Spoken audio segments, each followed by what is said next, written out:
There have been 3 generations of the Padfield family working the hills outside Bath in Somerset. For much of that time, producing cheese has been at the core of what Park Farm does. Making cheese is all about timing, from milking their own herd of Frisian cows to heating the milk with rennet, adding bacteria, which will lead to this initial combination of curds and whey. This is truly a hands-on process. It's this individual approach that marks out such cheese producers as Graham Padfield and his staff. From this distinctive pasture to the timing of production, it's a high-quality business which continues to supply the West Country and the rest of the United Kingdom. The thing about cheese is that it's basically milk with a long shelf life. And to get a long shelf life out of milk, you need to reduce the amount of water that's in it. So the first operation is to put rennet with it, which causes all the milk solids to coagulate together. And you put starter bacteria as well with it, which creates acidity, which helps to preserve the cheese. After separating the curds from the whey, the cheese turning room is the next stop.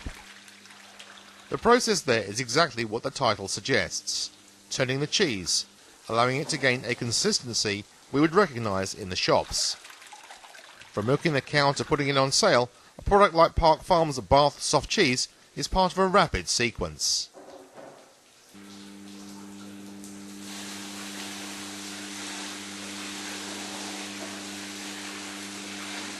We took the milk this morning, started making the cheese, and that cheese will be in the shops in about 3 weeks, and it will have about 4 weeks of shelf life on it. So the total life of a cheese from the day it's made is 7 weeks, and it's made the same day that the cows produce the milk. Bath is an historic town, and the history of producing and consuming cheese is very much part of it. From the 18th century, members of the English high society would often have homes in the West Country as well as London. The early 19th novels of Jane Austen frequently take the city as a focal point for intrigue. Such characters, real and imaginary, are likely to have been eating local cheeses. Park Farm's owner has evidence of Britain's greatest naval commander enjoying local soft cheese.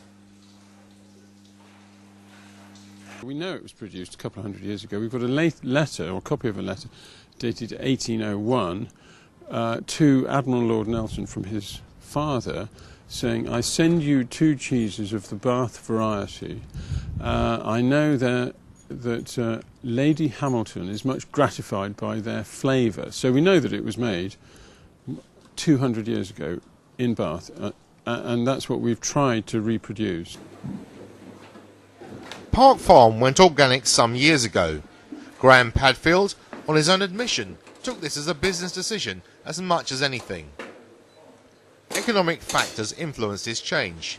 Cheese making had been a natural process in spring and summer in British farming before World War II. It was a means of using up a milk surplus. But greater availability of food meant that it was no longer economically viable for local farms. But public demand for organic produce has spurred a revival. I'm not actually a sort of an organic zealot. We decided to go organic because we could see that that's what the public wanted. You do feel as if you're in balance with nature a bit more. You don't indiscriminately use, well, you don't use chemicals if you can avoid them at all, and we use much less antibiotic and so on. You know, the cows, their welfare is paramount, so if they fall ill, obviously they have to be treated. But we're doing things. We are not using chemicals, as the first step, the first solution to any problems. It's always we try and solve things without referring to industrialised artificial solutions. No matter how fine a cheese, it needs to find a shop window, and that's where the Fine Cheese Company comes in. It is in the forefront of independent shops which have created a strong relationship with equally independent producers. The owner, Anne-Marie Dias, prides herself on being a cheesemonger. She's expanded the business, adding a coffee shop to the original cheese shop. Dias has seen the reputation of British cheese rise.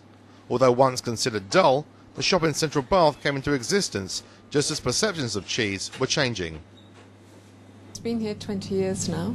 It was a very interesting period actually when we started the shop, because it was at a time when there was the beginnings of a renaissance in British cheese. I think up until that point French cheese had been very sort of dominant, and perhaps British cheese had lost its way, and I think finding artisan producers again, the revival of artisan cheese and the whole sort of reclaiming of our cheese heritage, that was the beginning of that era. The work of the artisan, the independent producers such as Graham Padfield and his Bath Soft Cheese, is at the heart of the Fine Cheese Company. Anne-Marie Dias works only with independent producers. She has never sought to establish a niche for her company with a major supermarket chain, nor does she intend to. Instead, the 150 or so British cheeses for sale are made by independents and have helped her business become a global operation. As we've grown, then it's enabled those people to get their cheeses to a wider audience. We do a lot of mail order, so we're not just satisfying our demand within the Bath town, but we're sending these cheeses all over the country. And remember, we're here in the West Country, which is the sort of heart of English cheese making and the home of cheddar. But we're also selling those cheeses now to the world, as far afield as America, Dubai and Japan, Germany and Europe. And so we're now helping those cheesemakers find a new audience. One of the striking aspects of the cheeses on display is the range of shape. From further into the West Country comes the sharp and rustic. It's an eye-catching cheese with a delightful taste. Mark Sharman and Debbie Mumford are the cheesemakers. They're down in Totnes in Devon on the Sharpham estate. This is a classic example of an artisan cheese, if I may say. First of all, obviously they're milking their own cows. They're using unpasteurised milk, so their standards are extremely high, and you've got a really interesting complex milk. Their cows are Jerseys, so it's a wonderful rich milk, lovely buttery yellow, and they make it in a very interesting way, in a very interesting shape. They use actually a plastic colander mould, so it has the sort of shape of a flying saucer. Cheese has often been eaten with biscuits or crackers, but Dias and her colleagues thought there was a gap in the market. For them, most crackers were dull, so why not create a biscuit which brought something extra to the pleasure of cheese? The biscuits are made in Derbyshire, and they've subsequently bought the factory as well. A lot of people like to have flavours with their cheese, and it's very traditional in England, for example, for us to have celery with blue cheese, and the French very much like their walnut with goat's cheese. So we just thought it would be fun and interesting to have crackers that echoed that were designed to complement specific cheeses. The local customer base is strong and the company's international sales are growing. The biscuits or crackers can act as an advance guard, stimulating interest before Dias presents the full splendour of British cheese.